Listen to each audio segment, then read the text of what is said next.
Olá pessoal, meu nome é Carlos, sou aluno de doutorado pela Faculdade de Medicina de Ribeirão Preto e membro do GESFEX, o Grupo de Estudos em Ciências Fisiológicas e Exercício. Esse é o primeiro da série de vídeos sobre a temática revisão sistemática e meta-análise. Nesse vídeo eu apresentarei 2 artigos científicos introdutórios relacionados ao tema. O primeiro artigo a ser discutido foi publicado em 2007 na Revista do Colégio Brasileiro de Cirurgiões, escrito por um grupo do Rio de Janeiro e tem como título Revisão Sistemática, uma revisão narrativa. O conceito de revisão narrativa é trazido no próprio estudo e, segundo os autores, esse tipo de trabalho, também conhecido como revisão tradicional, quando comparado a uma revisão sistemática, possui uma temática mais aberta e menos específica. Não exige seguir um protocolo rígido para sua execução, a busca das fontes de dados não precisa ser sistematizada e a seleção dos artigos acaba sendo feita de forma arbitrária e subjetiva. Todas essas condições podem ser vistas como limitação, pois dificultam a reprodução desse tipo de trabalho. A lacuna da literatura apontada neste estudo, e portanto sua justificativa, aponta para a necessidade da combinação de resultados de diferentes fontes, que é do que se trata uma revisão de literatura, e traz a importância das práticas baseadas em evidências, no auxílio às tomadas de decisão em contexto clínico. Assim, o objetivo do estudo foi realizar uma revisão narrativa sobre revisão sistemática, abordando os conceitos de medicina baseada em evidência e revisão sistemática com e sem meta-análise. Para atingir esses objetivos, os autores consultaram 5 bases de dados, de onde extraíram trabalhos publicados no período de 2000 a 2007.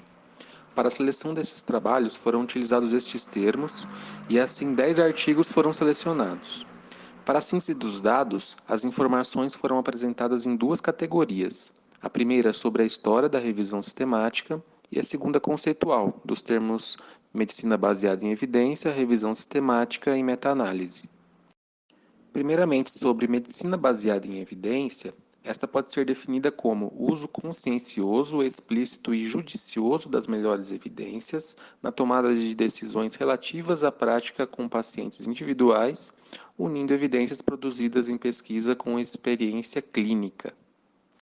Assim, a medicina baseada em evidência agrega conhecimentos das áreas de epidemiologia clínica, estatística, metodologia científica e informática, que serão úteis aos profissionais da medicina, dando a eles acesso à informação importante para as tomadas de decisão. Em contexto clínico, esses profissionais possuem 4 possibilidades de ação.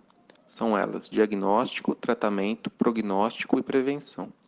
E a medicina baseada em evidência dará a esses profissionais ferramentas úteis para a atuação nessas 4 ações, destacando acesso à informação, avaliação crítica da literatura, principais desenhos de pesquisa clínica, métodos estatísticos e planejamento da pesquisa clínica. Agora, sobre o histórico da revisão sistemática, essa história começou no ano de 1904, quando o pesquisador Carl Pearson, o mesmo responsável pelo teste estatístico de correlação, publicou na British Medical Journal a primeira revisão sistemática, que tinha como tema o efeito preventivo das inoculações contra a febre entérica. No ano de 1955 foi publicada a primeira revisão sistemática na área médica na Journal of American Medical Association. E em 1976, o termo meta-análise foi pela primeira vez publicado em um periódico científico, no Educational Research. Já na década de 80, ocorreu a consolidação desse tipo de publicação, de revisões sistemáticas e meta-análises. Já na década de 90, surgiu a Cochrane Library, que é uma importante base de dados, principalmente de revisões sistemáticas na área da saúde. E ela possui o objetivo autodeclarado de preparar, manter e disseminar revisões sistemáticas na área da saúde. Ela conta com quase 5.000 revisões sistemáticas e quase 500.000 registros de ensaios controlados.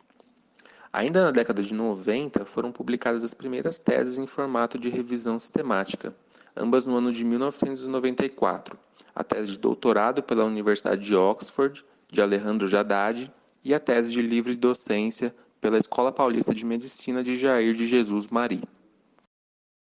Como definição, Uma revisão sistemática trata-se da aplicação das estratégias científicas que limitam o viés de seleção e avaliam com espírito científico os artigos e sintetizam todos os resultados relevantes em tópicos específicos. O objetivo desse tipo de publicação é reunir, avaliar criticamente e conduzir uma síntese dos resultados de múltiplos estudos primários. Para isso, é importante que esse tipo de trabalho tenha uma pergunta claramente formulada.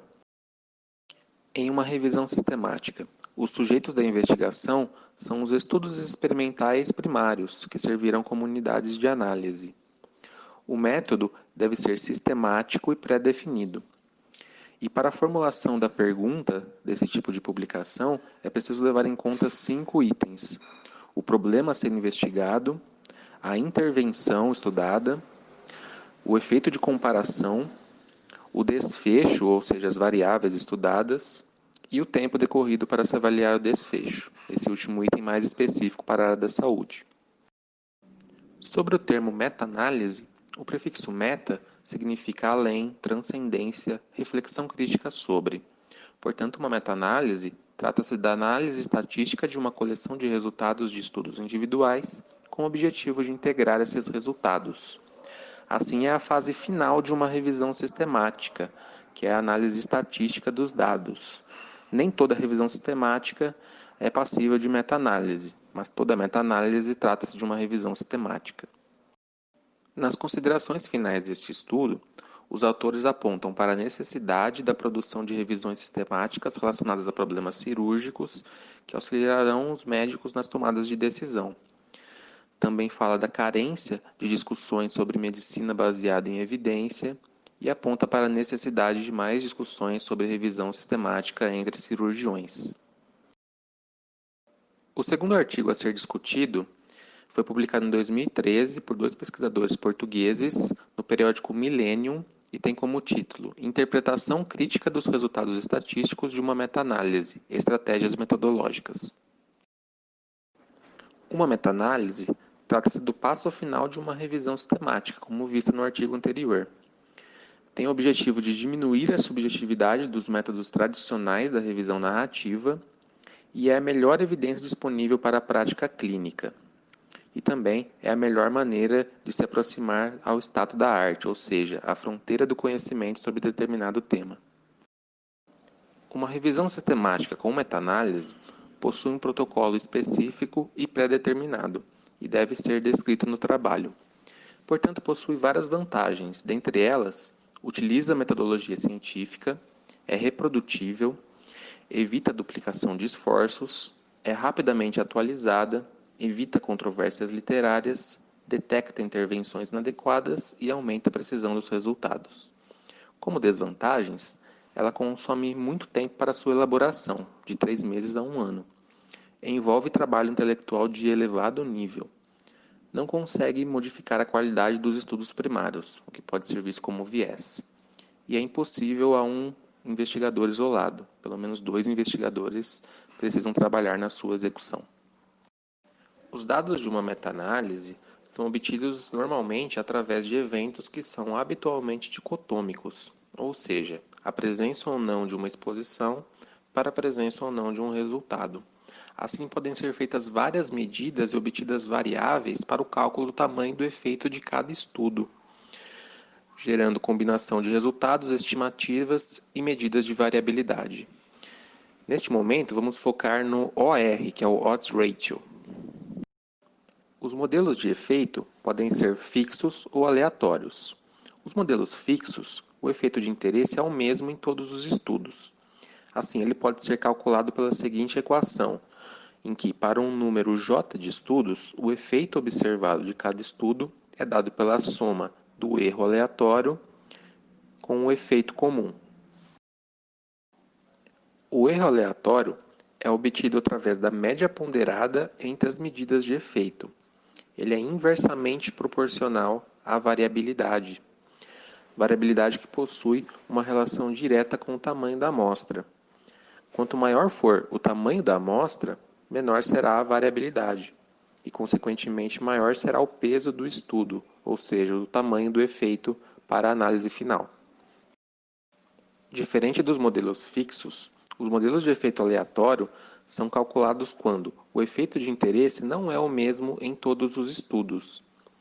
Esses estudos assume-se que são conectados por distribuição de probabilidade, que normalmente é tida como normal. Assim, para o cálculo desse tipo de efeito, é acrescida a variável efeito aleatório, que aumenta o intervalo de confiança e dá mais peso a estudos menores. Outro ponto a se ter atenção no cálculo da meta-análise é a heterogeneidade, que trata da variabilidade ou diferença entre estudos em relação à estimativa. Ela avalia o grau de confiança dos resultados. E existem 3 tipos de heterogeneidade: a estatística, que trata das diferenças nos resultados; a metodológica, diferenças nos desenhos dos estudos; e a clínica, diferenças entre as características dos estudos. E para o cálculo da heterogeneidade, pode-se fazer por inspeção visual ou pelo teste de Q². E caso seja observada a presença de heterogeneidade significativa, são sugeridas as seguintes estratégias: alteração nos critérios de inclusão e exclusão dos estudos, incluir ou excluir estudos com ambiguidade nos critérios, excluir estudos não publicados, excluir estudos de baixa qualidade metodológica e, por fim, reanálise dos resultados. Os resultados de uma meta-análise são normalmente apresentados em gráfico do tipo forest plot, em que são sumarizados em uma única figura informações dos tamanhos de efeito de cada estudo e do tratamento como um todo. Nesta figura, a linha horizontal representa o intervalo de confiança do estudo que entra na análise. A linha vertical representa o efeito nulo, ou seja, quanto mais distante dela, maior será o efeito observado. Os pontos representam as medidas de associação, ou seja, a contribuição de cada estudo, neste caso a variável OR. E quanto maior for o ponto, maior é o peso, ou seja, o tamanho do efeito do estudo. E o losango, que neste caso chamado de OR meta-analítico, representa os efeitos de todos os estudos, portanto da intervenção estudada. Possui um intervalo de confiança, que é dado por sua largura, e o efeito é considerado significativo quando, como neste exemplo, o intervalo de confiança não cruza a linha de efeito nulo. A título de exemplo, esta figura representa os resultados de uma meta-análise que investigou ligaduras de curta e longa tração no tratamento de úlceras. Podemos observar que 4 estudos primários foram utilizados. São apresentados o peso e o efeito de cada estudo pelo valor de OR. Neste caso, os resultados apontam significativamente favoráveis às ligaduras de longa tração no tratamento de úlceras. Como considerações finais desse segundo estudo, os autores trazem que a meta-análise é a técnica estatística mais adequada para combinar resultados provenientes de diferentes estudos primários. Além disso, é fruto de uma revisão sistemática bem conduzida e as revisões sistemáticas com meta-análise se colocam como um instrumento de translação para a prática clínica.